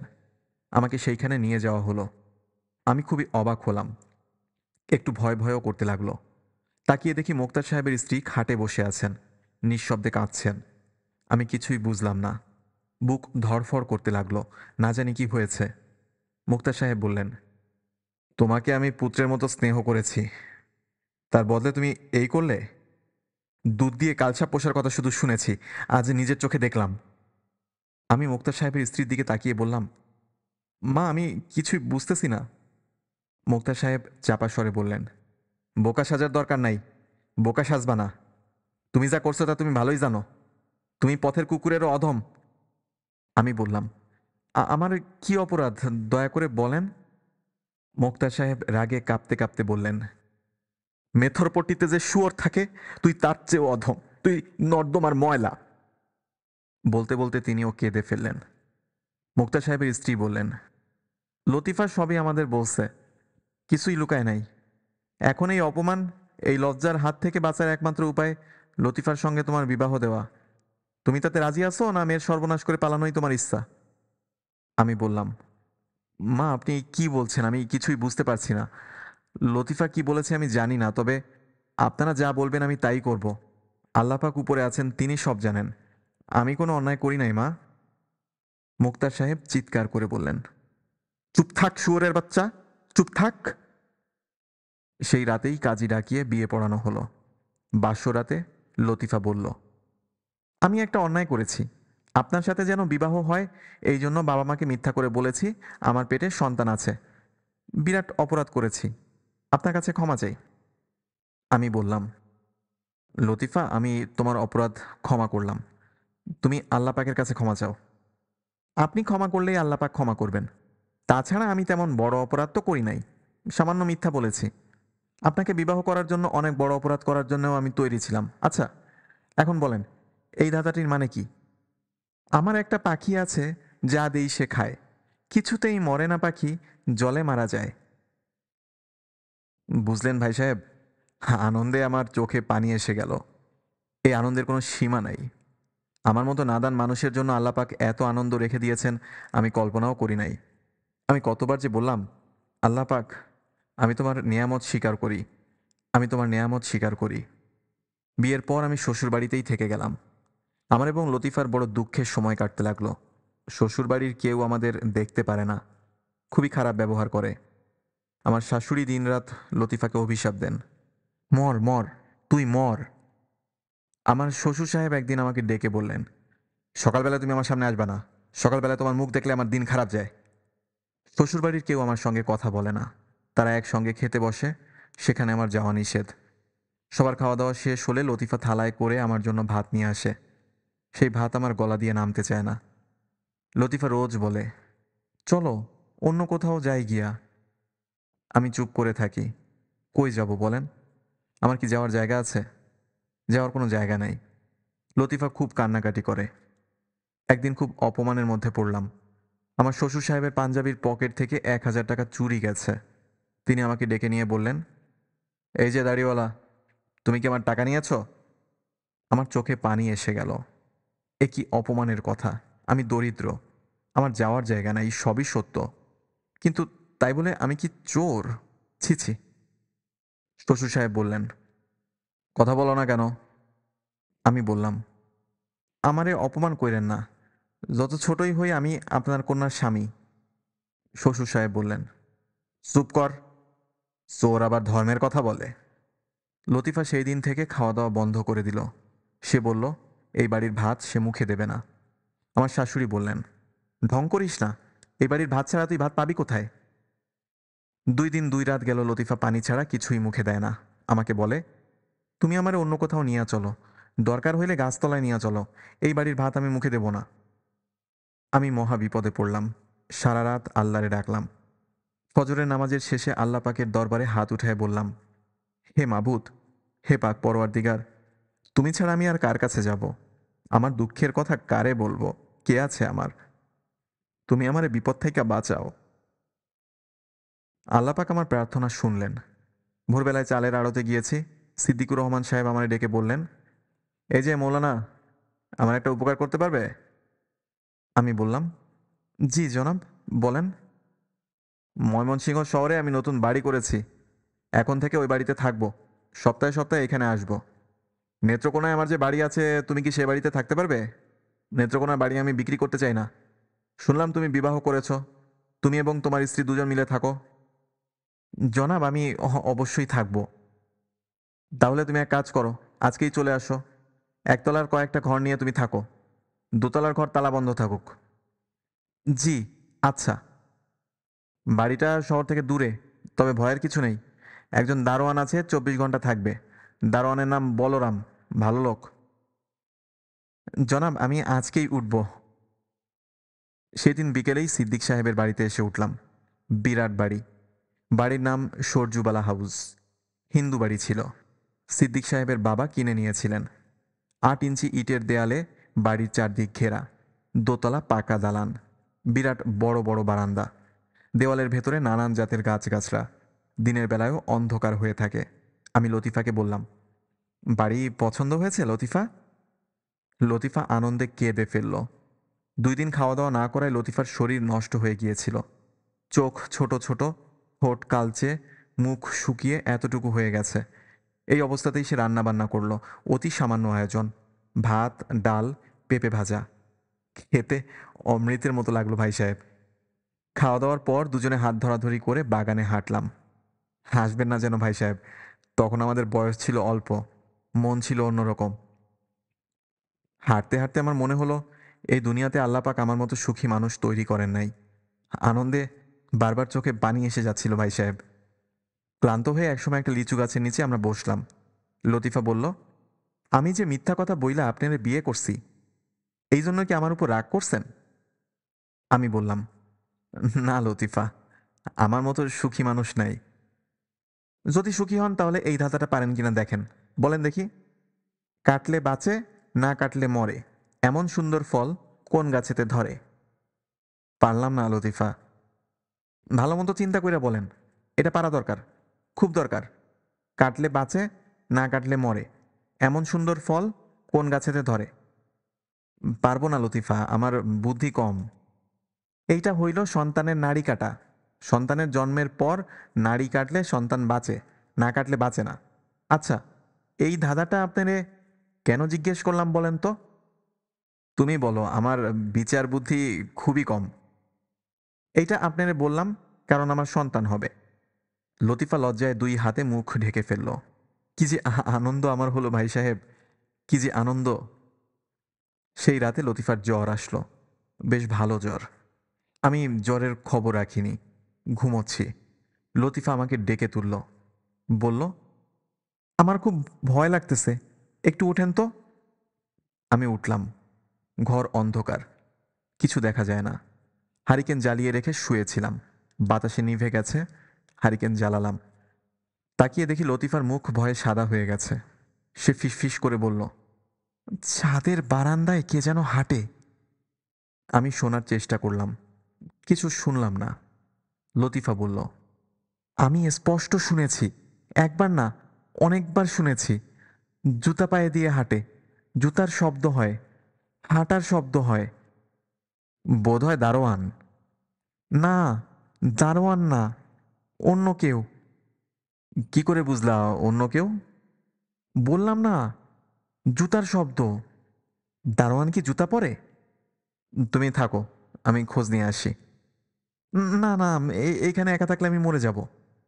আমি লতিফার হাত ধরে বসে রইলাম। এই প্রথম বুঝলাম লতিফার খুব জ্বর। জ্বর আরও বাড়ল। একসময় জ্বর নিয়ে সে ঘুমিয়ে পড়ল।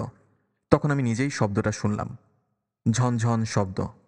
জুতার শব্দ না, অন্যরকম শব্দ। ঝনঝন, ঝনঝন। এক মনে আয়াতুল কুরসি পড়লাম। 3 বার আয়াতুল কুরসি পড়ে হাতে তালি দিলে সেই হাততালির শব্দ যতদূর যায় ততদূর কোনো জিন ভূত আসে না। হাততালি দেওয়ার পর ঝনঝন শব্দ কমে গেল, তবে পুরোপুরি গেল না। আমি সারা রাত জেগে কাটালাম। ভোরবেলা সব স্বাভাবিক। রাতে যে এত ভয় পেয়েছিলাম মনেই রইল না। লতিফার গায়েও জ্বর নেই। সে ঘর দুয়ার গুছাতে শুরু করলো। একতলার সর্বদক্ষিণের 2টা ঘর আমরা নিয়েছি। বারান্দা আছে, কাছেই কলঘর। লতিফা নিজের সংসার ঠিকঠাক করতে ব্যস্ত হয়ে পড়ল। দারোয়ান বলরাম সাহায্য করার জন্য চলে আসলো। বলরামের বয়স প্রায় 70-এর কাছাকাছি। আদিবাড়ি নেপালে, 10 বছর বাংলাদেশে এসেছে আর ফিরে যায়নি। এখন পুরোপুরি বাঙালি। বাঙালি একটি মেয়েকে বিয়ে করেছিল, সে মেয়ে মরে গেছে। বলরামের এক ছেলে আছে, খুলনার এক ব্যাংকের দারোয়ান। ছেলে বিয়ে শাদী করেছে, বাবার কোনো খোঁজ খবর করে না। বলরামের সঙ্গে অতি অল্প সময়ে লতিফার ভাব হয়ে গেল। বলরাম লতিফাকে মা ডাকা শুরু করলো। আমি নিশ্চিত হয়ে দোকানে চলে গেলাম। ফিরতে ফিরতে সন্ধ্যা হয়ে গেল। বাড়িতে ঢুকে দেখি বারান্দায় পা ছড়িয়ে লতিফা বসে আছে। তার মুখ শুকনা। আমি বললাম, কি হয়েছে? ভয় লাগছে। কিসের ভয়ে? বিকেলে ঘুমিয়ে পড়েছিলাম, একটা খুব খারাপ স্বপ্ন দেখেছি। কি স্বপ্ন? দেখলাম আমি ঘুমাচ্ছি, একটা লম্বা কালো এবং খুব মোটা লোক ঘরে ঢুকলো। লোকটা সারা শরীরে বড় বড় লোম, কোনো দাঁত নেই, চোখগুলো অসম্ভব ছোট ছোট, দেখাই যায় না এরকম। হাতের থাবাগুলিও খুব ছোট, বাচ্চা ছেলেদের মতো। আমি লোকটাকে দেখে ভয়ে চিৎকার করে উঠলাম। সে বলল, এই, ভয় পাস কেন? আমার নাম কফিল, আমি তো তোর সাথেই থাকি। তুই টের পাস না? তুই বিয়ে করেছিস, আমি কিছু বলি নাই। এখন আবার সন্তান হবে। ভালো মতো শুনে রাখ, তোর সন্তানটাকে আমি শেষ করে দিব। এখনই শেষ করতাম, এখন শেষ করলে তোর ক্ষতি হবে, এই জন্য কিছু করছি না। সন্তান জন্মের 7 দিনের ভিতর আমি তোরে শেষ করব। এই বলেই সে আমারে ধরতে আসলো। আমি চিৎকার করে জেগে উঠলাম। তারপর থেকে এখানে বসে আছি। আমি বললাম, স্বপ্ন হলো স্বপ্ন, কত খারাপ খারাপ স্বপ্ন মানুষ দেখে। সবচেয়ে বেশি খারাপ স্বপ্ন দেখে পোয়াতি মেয়ে ছেলে, তাদের মনে থাকে মৃত্যু ভয়। কথাবার্তা বলে লতিফাকে মোটামুটি স্বাভাবিক করে তুললাম। সে ঘরের কাজকর্ম করতে লাগলো, রান্না করলো। আমরা সকাল সকাল খাওয়া দাওয়া করলাম। তারপর বাগানে হাঁটতে বেরোলাম। লতিফা বলল, এই বাড়িতে একটা দোষ আছে, সেইটা কি আপনি জানেন? কি দোষ? এই বাড়িতে একটা খারাপ কুয়া আছে। সিদ্দিক সাহেবের 4 বছর বয়সের একটা ছোট মেয়ে কুয়ায় পড়ে মারা গিয়েছিল। কুয়াটা দোষী। কি যে তুমি বলো, কুয়া দোষী হবে কেন? বাচ্চা মেয়ে খেলতে খেলতে পড়ে গেছে। তা না, কুয়াটা আসলেই দোষী। কে বলেছে? বলরাম বলেছে। কুয়াটার মুখ সিদ্দিক সাহেব টিন দিয়ে ঢেকে দিয়েছেন। সেই টিনে রাতের বেলা ঝনঝন শব্দ হয়, মনে হয় ছোট কোনো বাচ্চা টিনের উপরে লাফায়। তুমি গত রাতে কোনো ঝনঝন শব্দ শোনো নাই? আমি মিথ্যা করে বললাম, না। আমি কিন্তু শুনেছি। আমি বলরামের উপর খুব বিরক্ত হলাম। এইসব গল্প বলে ভয় দেখানোর কোনো মানে হয়? ঠিক করলাম ভোরবেলায় তাকে ডেকে শক্তভাবে ধমক দিয়ে দেব। রাতে ঘুমোতে যাওয়ার সময় লক্ষ্য করলাম লতিফার জ্বর এসেছে। সে কেমন ঝিম মেরে গেছে। মনটা খারাপ হয়ে গেল। হারিকেন জ্বালিয়ে রেখে ঘুমোতে গেলাম। গভীর রাত্রে ঘুম ভাঙল। লতিফা আমাকে ঝাঁকাচ্ছে। ঘর অন্ধকার। লতিফা বলল, হারিকেন আপনা আপনি নিভে গেছে, আমার বড় ভয় লাগতেছে। আমি হারিকেন জ্বালালাম, আর তখনই ঝনঝন শব্দ পেলাম। একবার না, বেশ কয়েকবার। লতিফা ফিসফিস করে বলল, শব্দ শুনলেন? আমি জবাব দিলাম না। লতিফা কাঁদতে লাগলো। যতই দিন যেতে লাগলো লতিফার অবস্থা ততই খারাপ হতে লাগলো। রোজ সে কফিলকে স্বপ্ন দেখে। কফিল তাকে শাসিয়ে যায়, বারবার মনে করিয়ে দেয় বাচ্চা হওয়ার 7 দিনের মধ্যে সে বাচ্চা নিয়ে নেবে। মনের শান্তি পুরোপুরি নষ্ট হয়ে গেল। আমি লতিফাকে তার বাবার বাড়িতে নিয়ে যেতে চাইলাম, সে রাজি হলো না। প্রয়োজনে সে এইখানেই মরবে, কিন্তু বাবার বাড়িতে যাবে না। আমি তার জন্য তাবিজ কবচের ব্যবস্থা করলাম, বাড়ি বন্ধের ব্যবস্থা করলাম। আমি দরিদ্র মানুষ, তবু একটা কাজের মেয়ের ব্যবস্থা করলাম, যেন সে সারাক্ষণ লতিফার সঙ্গে থাকে। কিছুতেই কিছু হলো না। এক সন্ধ্যাবেলায় বাসায় ফিরে দেখি লতিফা খুব সাজগোজ করেছে। লাল একটা শাড়ি পরেছে, পান খেয়ে ঠোঁট লাল করেছে, বেনি করে চুল বেঁধেছে, বেনিতে 4-5টা জবা ফুল। সে পা ছড়িয়ে মেঝেতে বসে আছে। একটু দূরে বলরাম এবং কাজের মেয়েটা, তারা দুজন ভীত চোখে তাকিয়ে আছে লতিফার দিকে। আমাকে দেখে লতিফা খিলখিল করে হেসে উঠল। হাসি আর থামতেই চায় না। আমি বললাম, কি হয়েছে লতিফা? লতিফা হাসি থামালো এবং আমাকে হতভম্ব করে দিয়ে পুরুষ গলায় বলল, মৌলানা আসছে, মৌলানারে অজুর পানি দাও, নামাজের পাটি দাও, ক্যাবলা কোন দিকে দেখাইয়া দাও, টুপি দাও, তসবি দাও। আমি বললাম, এরকম করতেছো কেন লতিফা? লতিফা আবার হাসতে হাসতে ভেঙে পড়ে বলল, ও মা, মেয়ে ছেলের সঙ্গে দেখি মৌলানা কথা বলে। সি সি সি সি সি সি, মৌলানা লজ্জা নাই? আমি আয়াতুল কুরসি পড়া শুরু করলাম। আমাকে থামিয়ে দিয়ে লতিফা চিৎকার করে বলল, চুপ কর, আমার নাম কফিল। তোর মতো মৌলানা আমি 10টা হজম করে রাখছি। গোটা কোরআন শরীফ আমার মুখস্থ। আমার সঙ্গে পাল্লা দিবি? আয়, পাল্লা দিলে আয়, প্রথম থেকে শুরু করি। ভয় পেছস? হ্যাঁ, ভয় পাওনেরই কথা, বেশি ভয় পাওনের দরকার নাই। তোরে আমি কিছু বলবো না, তোর বাচ্চাটারে শেষ করব। তুই মৌলানা মানুষ, তুই বাচ্চা দিয়ে কি করবি? তুই থাকবি মসজিদে, মসজিদে বৈশা তুই তোর আল্লাহরে ডাকবি। পুলাপান না থাকাই তোর জন্য ভালো। একটা ভয়ঙ্কর রাত পার করলাম ভাই সাহেব। সকালে দেখি সব ঠিকঠাক, লতিফা ঘরের কাজকর্ম করছে। এইভাবে দিন পার করতে লাগলাম, কখনো ভালো কখনো মন্দ। লতিফা যখন 8 মাসের পোয়াতি, তখন আমি হাতে পায়ে ধরে আমার শাশুড়িকে এই বাড়িতে নিয়ে আসলাম। লতিফা খানিকটা শান্ত হলো, তবে আগের মতো সহজ স্বাভাবিক হলো না। চমকে চমকে ওঠে, রাতে ঘুমাতে পারে না, ছটফট করে, মাঝে মাঝে ভয়ঙ্কর দুঃস্বপ্ন দেখে। সেই দুঃস্বপ্নে কফিল এসে উপস্থিত হয়। কফিল চাপা গলায় বলে, দেরি নাই, আর দেরি নাই, পুত্র সন্তান আসতেছে, 7 দিনের মধ্যে নিয়ে যাব, কান্দাকাটি যা করার কইরা নাও। ঘুম ভেঙে লতিফা জেগে ওঠে, চিৎকার করে কাঁদে। আমি চোখে দেখি অন্ধকার, কি করব কিছুই বুঝি না। শ্রাবণ মাসের 3 তারিখে লতিফার একটি সন্তান হলো। কি সুন্দর যে ছেলেটা হলো ভাই সাহেব, না দেখলে বিশ্বাস করবেন না। চাপা ফুলের মতো গায়ের রং, টানা টানা চোখ। আমি 100 রাকাত শোকরানা নামাজ পড়ে আল্লাহর কাছে আমার সন্তানের হায়াত চাইলাম। আমার মনের অস্থিরতা কমল না। আতুর ঘরের বাইরে একটা বেঞ্চ পেতে রাতে শুয়ে থাকি। আমার স্ত্রীর সঙ্গে থাকেন আমার শাশুড়ি আর আমার স্ত্রীর দূর সম্পর্কের এক খালাতো বোন। পালা করে কেউ না কেউ সারা রাত জেগে থাকি। লতিফার চোখে এক ফোঁটাও ঘুম নাই। সন্তানের মা সারাক্ষণ বাচ্চা বুকের নিচে আড়াল করে রাখে, এক মুহূর্তের জন্য চোখের আড়াল করে না। আমার শাশুড়ি যখন বাচ্চা কোলে নেন, তখনও লতিফা বাচ্চাটার গায়ে হাত দিয়ে রাখে, যেন কেউ নিয়ে যেতে না পারে। 6 দিনের দিন কি হলো শোনেন। ঘোর বর্ষা, সারাদিন বৃষ্টি হয়েছে। সন্ধ্যার পর আকাশ ভেঙে বৃষ্টি নামল। এরকম বর্ষা আমি আমার জীবনে দেখি নাই। লতিফা আমাকে বলল, আইজ রাইতটা আপনি জাগনা থাকবেন, আমার কেমন জানি লাগতেছে। আমি বললাম, কেমন লাগতেছে? জানি না, একটু পরে পরে শরীর কাঁপতেছে। তুমি নিশ্চিন্ত হইয়া থাকো, আমি সারা রাত জাগনা থাকব। আপনি একটু বলরামরেও খবর দেন, সেও যেন জাগনা থাকে। আমি বলরামকে খবর দিলাম।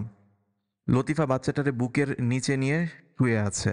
আমি এক মনে আল্লাহ পাকেরে রাখতেছি। জীবন দেওয়ার মালিক তিনি, জীবন নেওয়ার মালিকও তিনি। রাত তখন কত আমি জানি না ভাই সাহেব, ঘুমায় পড়ছিলাম। লতিফার চিৎকারে ঘুম ভাঙল। সে আসমান ফাটাইয়া চিৎকার করতেছে, আমার বাচ্চা কই গেল, আমার বাচ্চা কই? 2টা হারিকেন জ্বালানো ছিল, 2টাই নিভানো। পুরা বাড়ি অন্ধকার। কাঁপতে কাঁপতে হারিকেন জ্বালালাম। দেখি সত্যি বাচ্চা নাই। আমার শাশুড়ি ফিট হয়ে পড়ে গেলেন। লতিফা ঝড় বৃষ্টির মধ্যে দৌড়ায় ঘর থেকে বের হয়ে গেল, ছুটে গেল কুয়ার দিকে। কুয়ার উপর টিন দিয়ে ঢাকা ছিল। তাকায় দেখি টিন সরানো।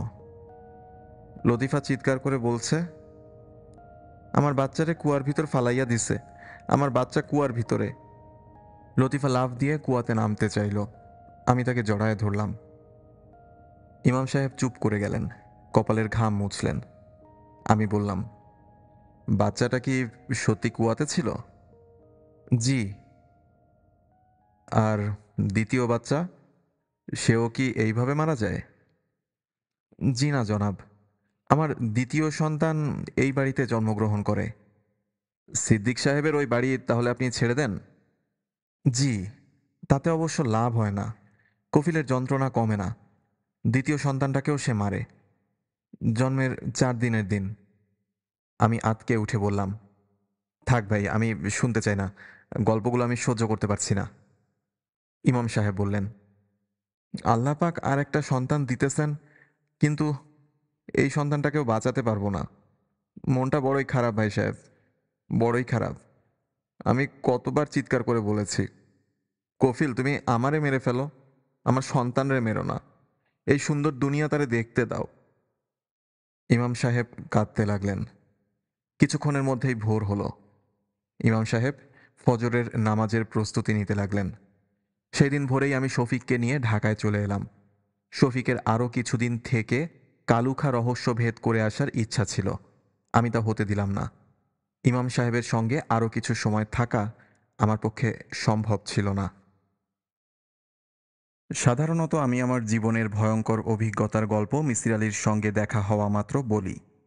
মজার ব্যাপার হচ্ছে, ইমাম সাহেবের এই গল্প তাকে বলা হলো না। ঢাকায় ফেরার 3 দিনের মাথায় তার সঙ্গে আমার দেখা, নানান কথাবার্তা হলো, এটা বাদ পড়ে গেল। 2 মাস পর মিসির আলি আমার বাসায় এলেন। রাতে একসঙ্গে খাওয়া দাওয়া করলাম। তিনি প্রায় 2 ঘন্টা কাটিয়ে বাড়ি চলে গেলেন।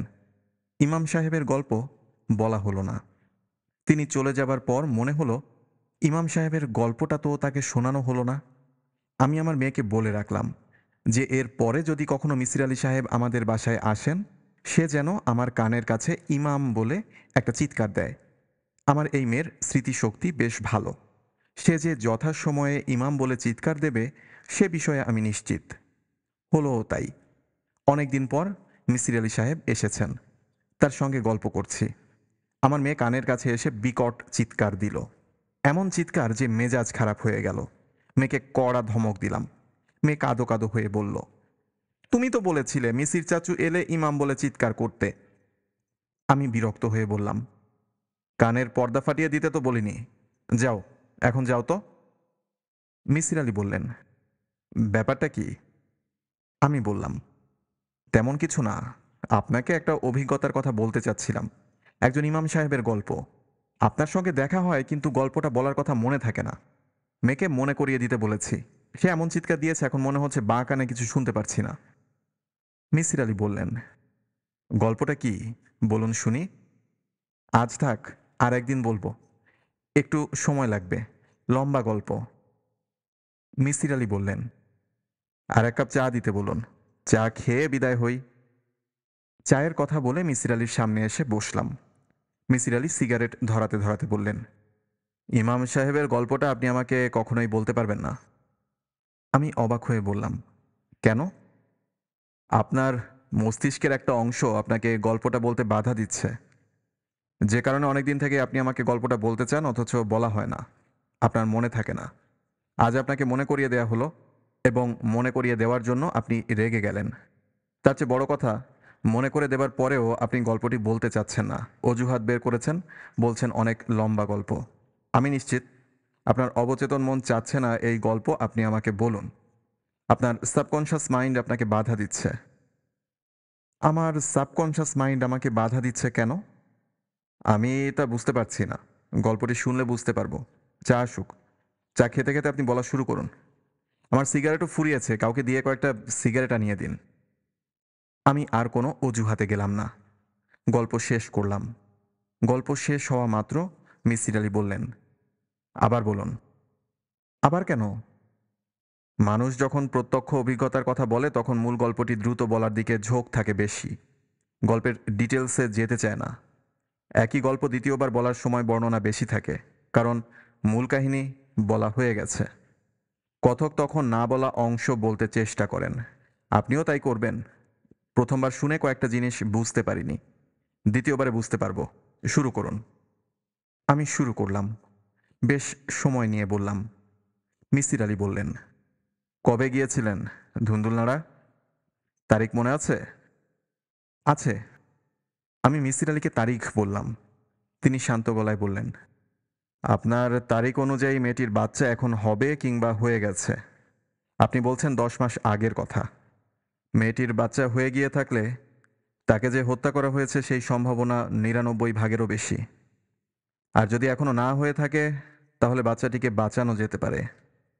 এখন কটা বাজে দেখুন তো? আমি ঘড়ি দেখলাম। 9টা বাজে।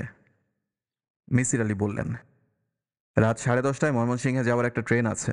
চলুন, রওনা হই। সত্যি যেতে চান? অবশ্যই যেতে চাই। আপনার অসুবিধা থাকলে কিভাবে যেতে হবে আমাকে বলে দিন, আমি ঘুরে আসি। আমার অসুবিধা আছে, তবু যাব।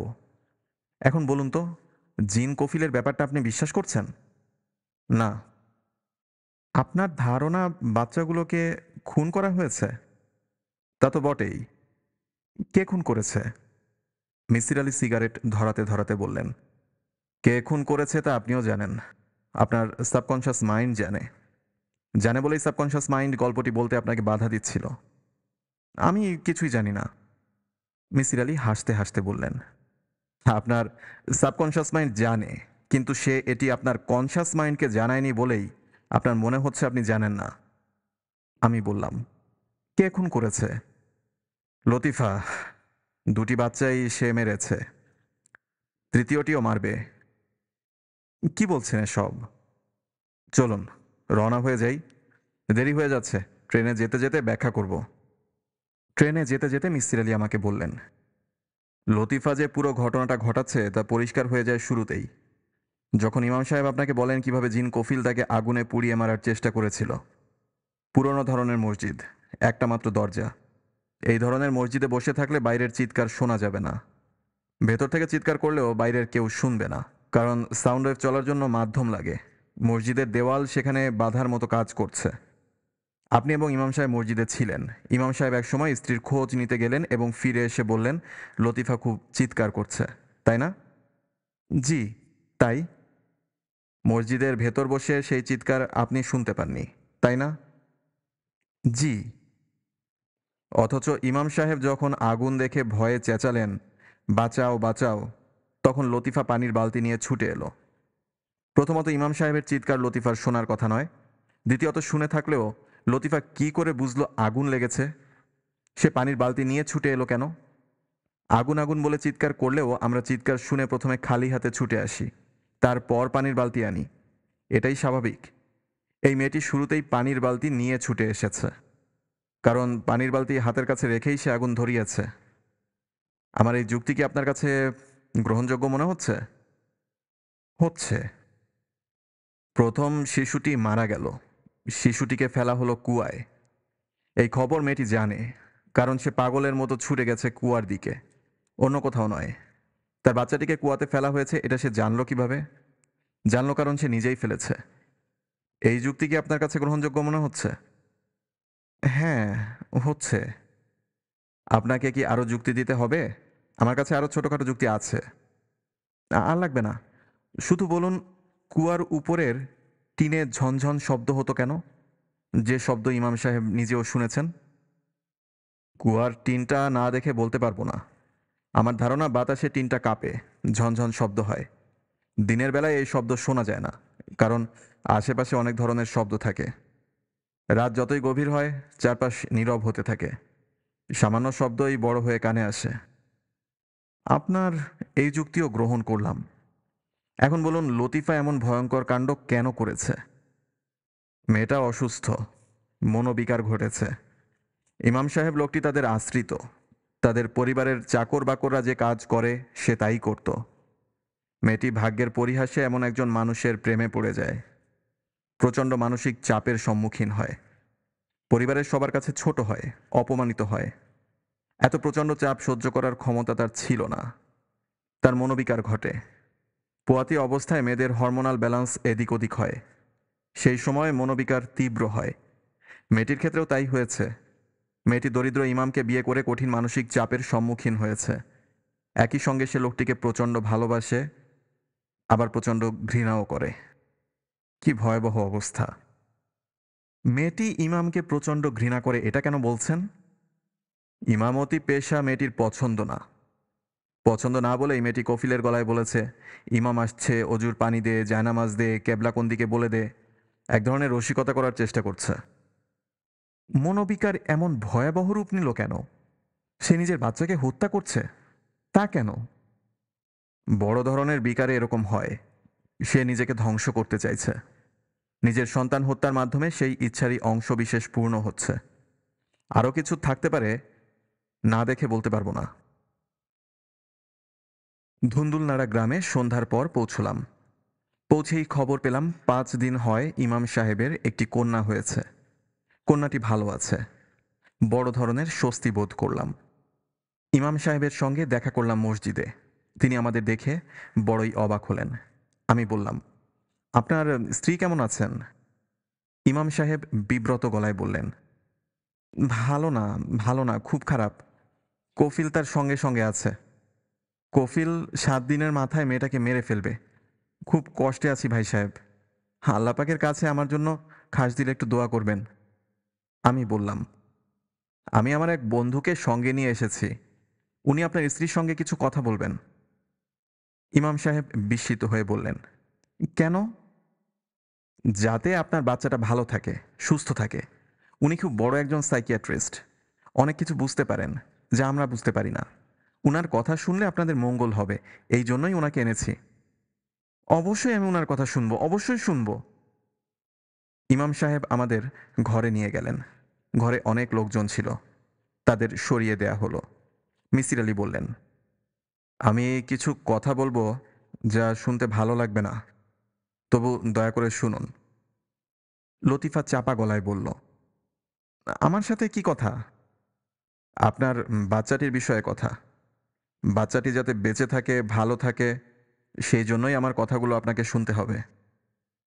লতিফা তার স্বামীর দিকে কিছুক্ষণ তাকিয়ে থেকে বলল, বলেন, কি বলবেন? মিসির আলী খুবই নিরাসক্ত গলায় কথা বলতে শুরু করলেন। কথা বলার সময় একবারও লতিফার দিকে তাকালেন না। লতিফা তার শিশুকে বুকের কাছে নিয়ে খাটে হেলান দিয়ে বসে আছে। তার মাথায় লম্বা ঘোমটা। ঘোমটার ফাঁক দিয়ে মাঝে মাঝে তার তীব্র চোখের দৃষ্টি নজরে আসছে। ইমাম সাহেব তার স্ত্রীর পাশে বসে আছেন। মিসির আলীর ব্যাখ্যা যতই শুনছে, ততই তার চেহারা অন্যরকম হয়ে যাচ্ছে। মিসির আলী কথা শেষ করে লতিফার দিকে তাকিয়ে বললেন, আপনি কি আমার ব্যাখ্যা বিশ্বাস করলেন? লতিফা জবাব দিল না। মাথার ঘোমটা সরিয়ে দিল। কি সুন্দর শান্ত মুখ। চোখের তীব্রতা এখন আর নেই। মনে হচ্ছে অশ্রু টলমল করছে। মিসির আলী কঠিন গলায় বললেন, আমার ব্যাখ্যা আপনি বিশ্বাস না করলেও শিশুটির দিকে তাকিয়ে তার মঙ্গলের জন্য শিশুটিকে আপনি অন্যের কাছে দিন। সে যেন কিছুতেই আপনার সঙ্গে না থাকে। আমার যা বলবার বললাম, বাকিটা আপনার ব্যাপার। আচ্ছা, আজ তাহলে যাই। আমরা রাতেই রওনা হব। নৌকা ঠিক করা আছে। আমরা বাইরে এসে দাঁড়ালাম। আমি বললাম, মিসির আলী সাহেব, আপনার কি মনে হয় মেয়েটি আপনার কথা বিশ্বাস করেছে? মিসির আলী সিগারেট ধরাতে ধরাতে বললেন, হ্যাঁ, করেছে। এবং বিশ্বাস করার কারণেই তার দ্রুত রোগ মুক্তি ঘটবে। আমার ধারণা মেয়েটি নিজেও খানিকটা হলেও এই সন্দেহই করছিল। মেয়েটি অসম্ভব বুদ্ধিমতী। চলুন, রওনা দেওয়া যাক। এই গ্রামে রাত কাটাতে চাই না। আমি বললাম, ইমাম সাহেবের সঙ্গে কথা বলে যাবেন না? না, আমার কাজ শেষ। বাকিটা ওরা দেখবে। রওনা হবার আগে আগে ইমাম সাহেব ঘর থেকে বের হয়ে এলেন। শিশুটি তার কোলে। তিনি বললেন, লতিফা মেয়েটাকে দিয়ে দিয়েছে। সে খুব কাঁদতেছে। আপনার সঙ্গে কথা বলতে চায়। মেহেরবানি করে একটু আসেন। আমরা আবার ঢুকলাম। বিস্মিত হয়ে দেখলাম লতিফা ব্যাকুল হয়ে কাঁদছে। মিসির আলী কোমল গলায় বললেন, আপনি কি কিছু বলবেন? লতিফা কাঁদতে কাঁদতে বলল, আল্লাহ আপনার ভালো করবে, আল্লাহ আপনার ভালো করবে। আপনি কোনো রকম চিন্তা করবেন না, আপনার অসুখ সেরে গেছে, আর কোনোদিন হবে না। লতিফা তার স্বামীর কানে কানে কি যেন বলল। ইমাম সাহেব বিব্রত গলায় বললেন, জনাব কিছু মনে করবেন না, লতিফা আপনারা একটু ছুঁয়ে দেখতে চায়। মিসির আলী হাত বাড়িয়ে দিলেন। লতিফা দু হাতে সেই হাত জড়িয়ে ধরে শিশুর মতো চিৎকার করে কাঁদতে লাগলো।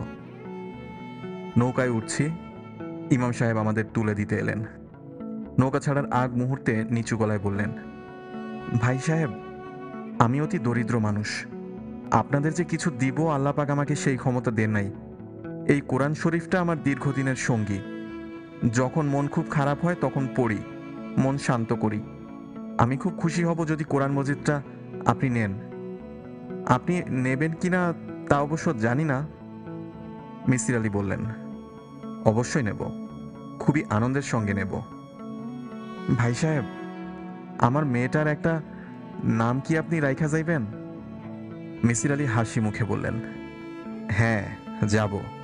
আপনার মেয়ের নাম রাখলাম লাবণ্য। ইউনিভার্সিটিতে পড়ার সময় এই নামের একটা মেয়ের প্রেমে পড়েছিলাম। মেয়েটা আমাকে একেবারেই পাত্তা দেয়নি। মাঝে মাঝেই মেয়েটার কথা আমার মনে হয়, মনটা খারাপ হয়ে যায়। ভাই যাই। সুপ্রিয় শ্রোতা, আপনাদের আগ্রহই আমাদের অনুপ্রেরণা। হুইসপারিং হার্টের নিবেদনগুলো ভালো লাগলে লাইক বা কমেন্টের মাধ্যমে জানানোর অনুরোধ রইল। আর পরবর্তী গল্পগুলো শোনার জন্য সাবস্ক্রাইব করে সংযুক্ত থাকবেন। ধন্যবাদ।